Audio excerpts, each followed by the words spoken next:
हाँ तो चलिए दोस्तों, बहुत ही बड़ा धमाका। जी हाँ दोस्तों, चंदन चंचल जी का आज एक बहुत ही ब्लास्ट और बहुत ही खतरनाक सॉन्ग का पोस्टर जारी किया गया है। जी हाँ, जैसे कि आप लोग स्क्रीन पे देख रहे होंगे, जिस गाने का नाम रखा गया है चिकन खा के। जी हाँ, चिकन खा के इस गाने का टाइटल है। बाकी दोस्तों आप सबको बता दूं कि इस गाने को गाए हैं चंदन चंचल जी और इस गाने को लिखे हैं कृष्णा कैंचा जी और इस गाने के म्यूजिक बनाए हैं प्रियांशु सिंह जी।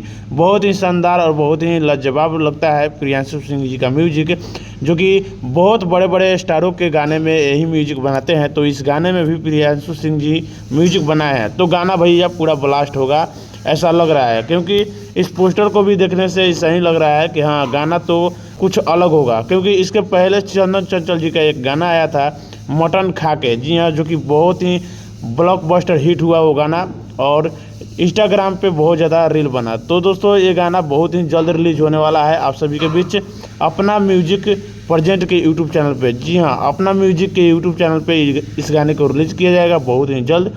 तो आप लोग इस गाने को सुनना नहीं भूलिएगा। बाकी दोस्तों उससे पहले अपडेट आप सबको जान करके कैसा लगा नीचे कमेंट बॉक्स में जरूर बताइएगा और चैनल पर नए हैं तो चैनल को सब्सक्राइब कीजिएगा, वीडियो को लाइक कीजिएगा, दूर दूर तक शेयर कीजिएगा। चलिए फिर मिलते हैं किसी न्यू धमाल अपडेट के साथ, तब तक के लिए जय भोजपुरी, जय हो भोजपुरी समाज।